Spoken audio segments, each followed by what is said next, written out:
Subscribe button మీద click చేస్తే ఈ ఛానల్కి మీరు సబ్స్క్రైబ్ అవుతారండి. అలానే పక్కనే ఉన్న నోటిఫికేషన్ బెల్ ఐకాన్ని మీరు క్లిక్ చేస్తే ఎప్పటికప్పుడు నా వీడియోస్ మీకు అందుతాయండి. తెలుగు ప్రేక్షకులకు అలానే రైతు సోదరులకు నమస్కారాలు. నేను మీ ఆంధ్రప్రదేశ్ వెదర్ మ్యాన్ సాయి ప్రణీత్ మాట్లాడుతున్నాను. ఈ వీడియోలో మనము ఆంధ్రప్రదేశ్ అలానే తెలంగాణ రాష్ట్రాల యొక్క ప్రస్తుత వాతావరణ పరిస్థితి, అలానే రాగల రోజుల్లో మనకు వర్షాలు ఏ విధంగా ఉండే అవకాశాలు ఉంటున్నాయి, ముఖ్యంగా మనకు ఋతుపవనాలు అనేవి మెల్లగా మనకు తెలుగు రాష్ట్రాల్లోకి ప్రవేశిస్తోంది. సో రాగల రోజుల్లో మనకు రెండు తెలుగు రాష్ట్రాల్లోకి కాస్తంత బాగా ప్రవేశించే అవకాశాలు ఉన్నాయి.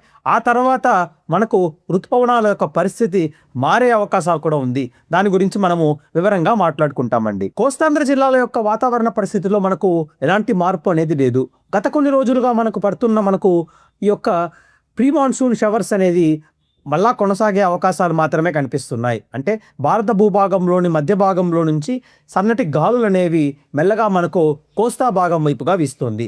కానీ రాయలసీమ జిల్లాలు కావచ్చు, దక్షిణ తెలంగాణ జిల్లాల్లోకి మాత్రం ఋతుపవనాలు అనేవి ఆల్రెడీ ప్రవేశించాయి. ఈ యొక్క ఫోర్కాస్ట్ అనేది మనం ముందుగానే మాట్లాడుకున్నామండి. కానీ ఇప్పుడు ప్రస్తుతానికి వాతావరణ పరిస్థితి అనేది బాగా మారే అవకాశాలు కనిపిస్తుంది. ఋతుపవనాలు వచ్చేసి రాగల ఒక 3-4 రోజుల వరకు కాస్తంత మంచి వర్షాలు కురిపించిన ఆ తర్వాత మెల్లమెల్లగా వర్షాల యొక్క ప్రభావం అనేది తగ్గుతూ వచ్చే అవకాశాలు కనిపిస్తున్నాయి. ఒక్కసారి మనము ఈరోజు ఎక్కడెక్కడ వర్షాలు పడుతుంది అన్న దాని గురించి మనం ఎక్కువగా ఆలోచిస్తే, ముఖ్యంగా టోటల్గా తిరుపతి జిల్లా కావచ్చు, చిత్తూరు జిల్లా కావచ్చు, అన్నమయ్య, సత్యసాయి, అనంతపురము, అలానే కర్నూలు, నంద్యాల, ఈ యొక్క రాయలసీమ జిల్లాలతో పాటుగా నెల్లూరు జిల్లాలో కూడా అక్కడక్కడ వర్షాలు చూసే అవకాశాలు అయితే డెఫినెట్గా ఈరోజు సాయంకాల సమయం అలానే రాత్రి సమయాలతో పాటుగా అర్ధరాత్రి సమయంలో కనిపిస్తుంది.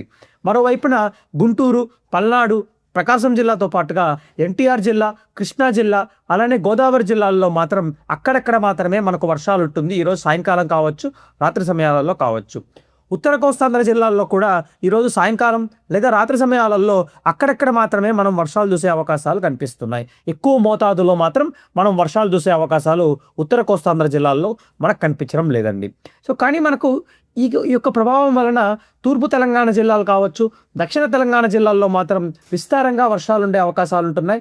ముఖ్యంగా ఖమ్మం కావచ్చు, సూర్యాపేట, దాంతోపాటుగా నల్గొండ, అలానే మహబూబ్ నగర్ జిల్లాతో పాటుగా తూర్పు తెలంగాణ జిల్లాలైన భద్రాద్రి కొత్తగూడెం కావచ్చు, మహబూబాబాద్ జిల్లా కావచ్చు, వరంగల్ జిల్లాతో పాటుగా హనుమకొండ, అలానే కాస్తంత యాదాద్రి భువనగిరి జిల్లాల్లో వర్షాలు చూసే అవకాశాలు నేడు సాయంకాలం అలానే రాత్రి సమయాలలో కనిపిస్తుంది.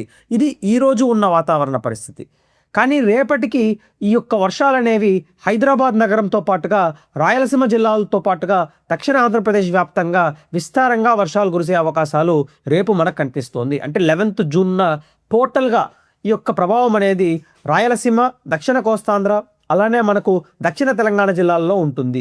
అలానే కాస్తంత మధ్య కోస్తాంధ్ర జిల్లాల్లో కూడా వర్షాలు పెరిగే అవకాశాలు కనిపిస్తుంది. ఉత్తర కోస్తాంధ్ర జిల్లాల్లో కూడా ప్రీ మాన్సూన్ థండర్ స్టార్మ్స్ అనేవి బాగా పెరిగే అవకాశాలు ఉన్నాయి. ఇక్కడ మాత్రం పడేవంతా ఋతుపవనాల వర్షాలు.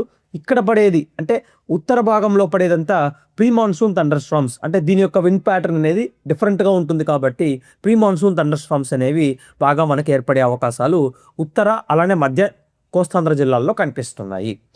దాంతోపాటుగా 12 జూన్న కూడా మంచి వర్షాలు పడే అవకాశాలు అయితే కనిపిస్తుంది. సో వర్షాల యొక్క ప్రభావం అనేది కాస్తంత ఎక్కువ అవుతున్న నేపథ్యంలో అందరూ జాగ్రత్తలు వహించాల్సిన అవసరం కూడా ఉంది. ఎందుకంటే రాయలసీమ జిల్లాల్లో బాగా వర్షాలు పుంజుకునే అవకాశాలు ఉంటున్నాయి. ఎందుకు అని అడిగితే, ముఖ్యంగా ఋతుపవనాల యొక్క ప్రభావం అనేది బాగా స్ట్రాంగ్గా ఉంది కాబట్టి, బాగా తీవ్ర స్థాయిలో ఉంది కాబట్టి డెఫినెట్గా రాయలసీమ జిల్లాల్లో ఎక్కువగా వర్షాలు ఉంటుంది. దక్షిణ తెలంగాణ జిల్లాల్లో కూడా కాస్తంత ఎక్కువగా వర్షాలు ఉంటుంది.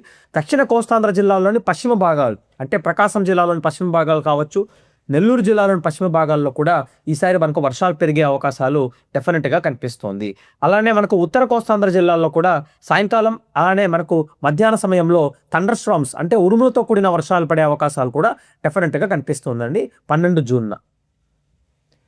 ఋతుపవనాల యొక్క పరిస్థితి చూసినామనంటే ఇప్పుడు ప్రస్తుతానికి రాయలసీమ వ్యాప్తంగా ఋతుపవనాలు అనేవి విస్తరించి ఉన్నాయి. ఇంకా కొన్ని ప్లేసెస్లో వర్షాలు పడలేదు కాబట్టి, ఇంకా రాగల రోజుల్లో మంచి వర్షాలు పడుతుంది కాబట్టి డెఫినెట్గా అన్ని ప్లేసెస్లో కవర్ అయ్యే విధంగా వర్షాలు ఉండే సూచనలు కనిపిస్తుంది, ముఖ్యంగా రాయలసీమ జిల్లాల్లో. అలానే దక్షిణ తెలంగాణ జిల్లాల్లో కూడా ఋతుపవనాలు ప్రవేశించింది. ఇక తెలంగాణ రాష్ట్రంలోని అంటే రాగల ఒక 3 రోజులలో హైదరాబాద్ నగరంతో పాటుగా తెలంగాణలోని మధ్య భాగాల్లో కూడా ఋతుపవనాలు ప్రవేశిస్తుంది. ఆ తర్వాత మనకు కోస్తాంధ్ర జిల్లాల్లోని కూడా మనకు గోదావరి జిల్లాల వరకు ఋతుపవనాలు ప్రవేశిస్తుంది. ఆ తర్వాత ఋతుపవనాల యొక్క తీవ్రత అనేది బాగా తగ్గుముఖం పట్టే అవకాశాలు 2 తెలుగు రాష్ట్రాల్లో కనిపిస్తుంది. దాని వలన వర్షాలు కూడా మనకు అక్కడక్కడ మాత్రమే ఉంటుంది. అలానే ఋతుపవనాలు వచ్చేసి చాలా రోజుల వరకు మనకు విజయవాడ లేకపోతే గుంటూరు ఈ పరిసర ప్రాంతాలకు మాత్రమే పరిమితం అవుతుంది. దానిపైన ఉన్న ప్రాంతం అంతా మనకు ప్రీ మాన్సూన్ థండర్ స్టార్మ్స్ అంటే అకాల వర్షాల కాలం మాత్రమే కొనసాగే అవకాశాలు కనిపిస్తున్నాయండి. ఈ యొక్క కమెంట్ని నేను ఈ మధ్యనే చూశాను. సో దీని గురించి ఒక చిన్న విధంగా మనం మాట్లాడుకోవాలనుకుంటున్నాను. ఎందుకంటే ఈ యొక్క కమెంట్లో మనం తీసుకోవాల్సిన ముఖ్యమైన అంశం ఏంటి అంటే ఎల్నినో యొక్క ప్రభావం వచ్చేసి మనకు ఎలా ఉంటుంది అనేది కాస్తంత క్లారిటీ నేనుగా ఇవ్వలేదు అని అనిపించింది. కాబట్టి నేను డెఫినెట్గా మీకు ఇంకా క్లారిటీ అనేది ఇవ్వాలనుకుంటున్నా. సో ఎల్నినో అనేది మనకు ఏమంటే ఎల్నినో వస్తుంది అని అంటే వర్షాలే పడవు, అస్సలు చుక్క వాన కూడా ఉండదు, అలా ఏమీ కాదు. ఎల్నినో అనేదానికి అర్థం ఏంటి అంటే పసిఫిక్ మహాసముద్రంలో జరిగే ఒక ప్రక్రియ. దాంట్లో ఏమవుతుందనంటే పసిఫిక్ మహాసముద్రంలో మనకు ఉష్ణోగ్రతలు అనేవి ఎక్కువైపోతుంది. దాని వలన మనకు భారతదేశం వైపుగా సముద్రంలో ఉన్న ఉష్ణోగ్రతలు చాలా తగ్గుముఖం పడతాయి. కాబట్టి కన్వెక్షన్ అనేది ఉండదు, కాబట్టి తక్కువ వర్షాలు మాత్రమే వస్తుంది. సో ఇప్పుడు మనకు జూన్ మొదటి వారంలో అలానే రెండవ వారంలో పడే వర్షాలు కూడా ఎల్నినో యొక్క దీనిలోనే మనకు పడుతున్నాయి.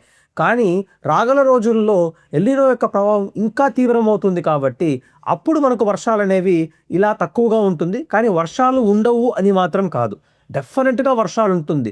కానీ వర్షాల యొక్క మోతాదు కావచ్చు, వర్షాల యొక్క విస్తీర్ణం కావచ్చు చాలా తక్కువ ఉంటుంది. కాబట్టి చాలా ప్రాంతాలలో తక్కువ శాతం వర్షపాతం మాత్రమే నమోదవుతుంది. కానీ కొన్ని ప్రాంతాలు మాత్రం మనకు కాస్తంత సాధారణ వర్షపాతం లేదా సాధారణ కంటే తక్కువ వర్షపాతమే నమోదయ్యే సూచనలు కనిపిస్తున్నాయి. కానీ వర్షాలు అస్సలు పడవు అనే యొక్క ప్రక్రియ మాత్రం కానే కాదు ఎల్నినో యొక్క. ఎలాంటి దీంట్లో అయినా వర్షాలు పడాల్సింది పడుతుంది, కానీ ఎంత మోతాదులో పడుతుంది, ఎంత విస్తీర్ణంలో పడుతుంది అన్న దాని గురించి మనం అవగాహన పెంచుకోవడం అనేది చాలా ఇంపార్టెంట్ అండి. అలానే మనకు రాగల రోజుల్లో కూడా మనకు వర్షాలు అనేవి రాయలసీమ జిల్లాలు అలానే దక్షిణ కోస్తాంధ్ర జిల్లాలకు మాత్రమే పరిమితం అవుతుంది. మధ్య ఉత్తర కోస్తాంధ్ర జిల్లాలతో పాటుగా తెలంగాణ రాష్ట్రంలో తక్కువ వర్షాలు మాత్రమే ఉండే అవకాశాలు డెఫినెట్గా మనకు 15th జూన్ వరకు కనిపిస్తున్నాయండి. ఇది అండి ఇవాళకి వాతావరణ update. Thanks for watching this video అండి.